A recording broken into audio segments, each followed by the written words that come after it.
So this is me now. This isn't where the story started. The story started 8 weeks ago. I sat here, Birmingham Orthopaedic Hospital, like a yeti, overgrown beard. My hair's not been cut for weeks.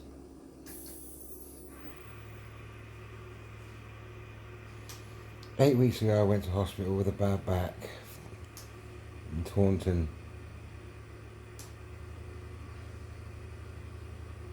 You know in your soul it's not a bad back. You just know. You know that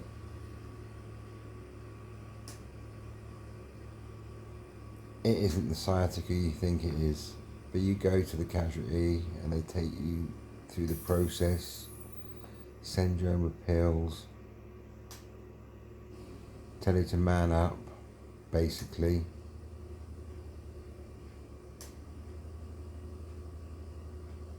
So off you go, back home,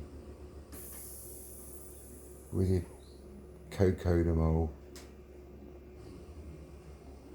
and you go to home, and you go to work.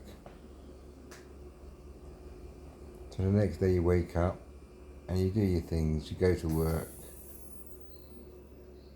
You think I'll phone the chiropractor up, and the chiropractor come and fix me.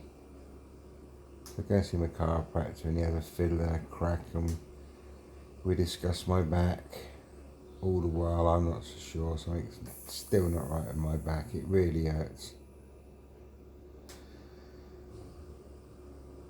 Then it's the acupuncture, and that wasn't so bad. That felt okay. And the next day I'm at work and I slip and I feel something crack inside me in my groin. Now I've played a bit of sport in my life. I just thought, Christ, my groin, I pulled my groin muscle. So we carried on the day, me and my apprentice, or not an apprentice, Alfie's been my absolute rock in the business. A few hours there, I can't work anymore, we go back home and off we go, that's it, day over. Another trip to casualty. This time, go and see your GP. So you see your GP, you speak to the GP. They give you a shitload more tablets, but this time they give you some more and more, which takes the pain away. All the time, the pain's just like killing you, and like you can't lie in bed. So if another couple of weeks passes and I'm laying in bed at the settee, not the bed, because I can't sleep on the bed, it hurts so much. It's just getting worse.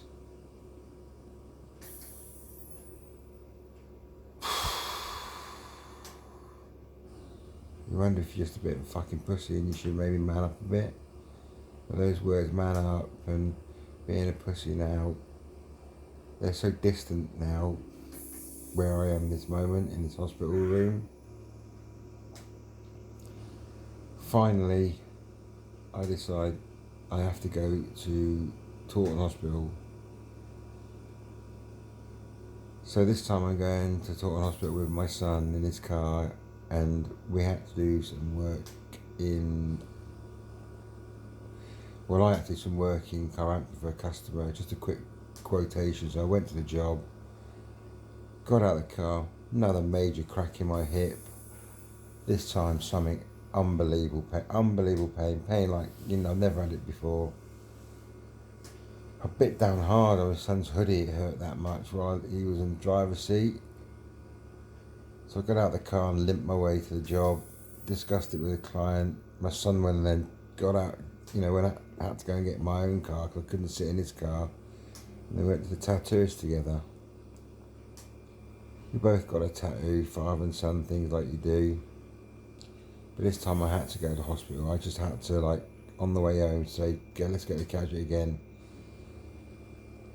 By now I can't hardly walk, so I crawl virtually into casualty, finally get seen, and they talk about this condition called cardia equine. Now, have I got cardia equine? Cardia equine is a trigger injury for sciatica. It's where you start to lose feeling in the saddle of your arse, you become a bit incontinent, you can't feel your backside. So they poke my butthole and they scratch my butthole and all kinds of stuff really. All of it, I can feel everything. They shove an enema up me and I nearly shit myself in casualty on more than one occasion. The only toilet available is the quietest toilet in the whole world. When all that wants to come out of you is the whole world. So you do the walk of shame on these crushes now that you've got because you're unable to walk. And guess what?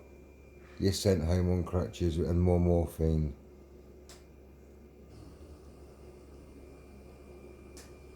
The next morning, I thought, I have to help myself. So I spoke to a girl that I knew that had cordia equine.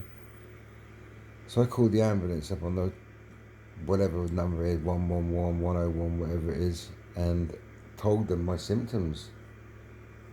Told them that I did have cordia equine. And that was 8 weeks ago. The ambulance turned up. I was rushed through casualty, straight into X-ray, and things changed very rapidly. There was no longer the on-call doctor. This time consultant came. No, I'm not a stupid man. I called Jane up. She says she meets me in the hospital. The consultant wants to speak to me. My back's fine, there's nothing wrong with it, but they found something sinister or a shadow or a lesion on my hip, which needs further investigation. And the consultant, very well-known consultant, decided that it was time that I better quickly go and get a biopsy in at the Royal Orthopaedic Hospital in Birmingham with one of his colleagues. This is arranged quickly and I am then put into hospital.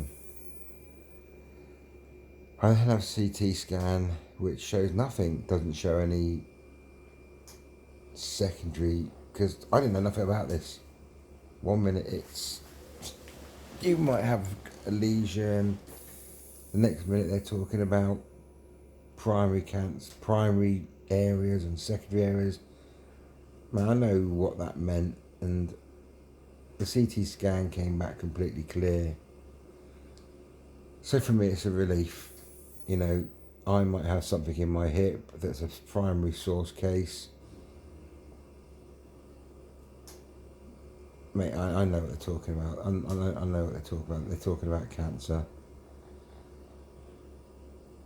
That's when my fear started.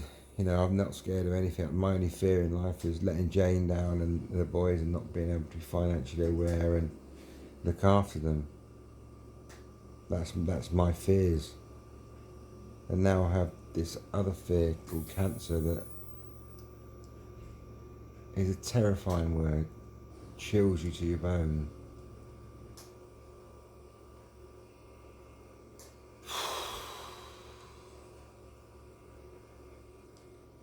I know. Them words just fill you with a fear that nothing else can. You start to wonder all the things you've done in your life, good and bad, mostly the bad things that they come up. There's the goose come up to roost, you know. Of all the bad things you've done come and collected at once, and the reaper come for me now. So that's me. I'm in hospital. I've been here 8 weeks. So I wait for the biopsy, which is booked in the following Thursday.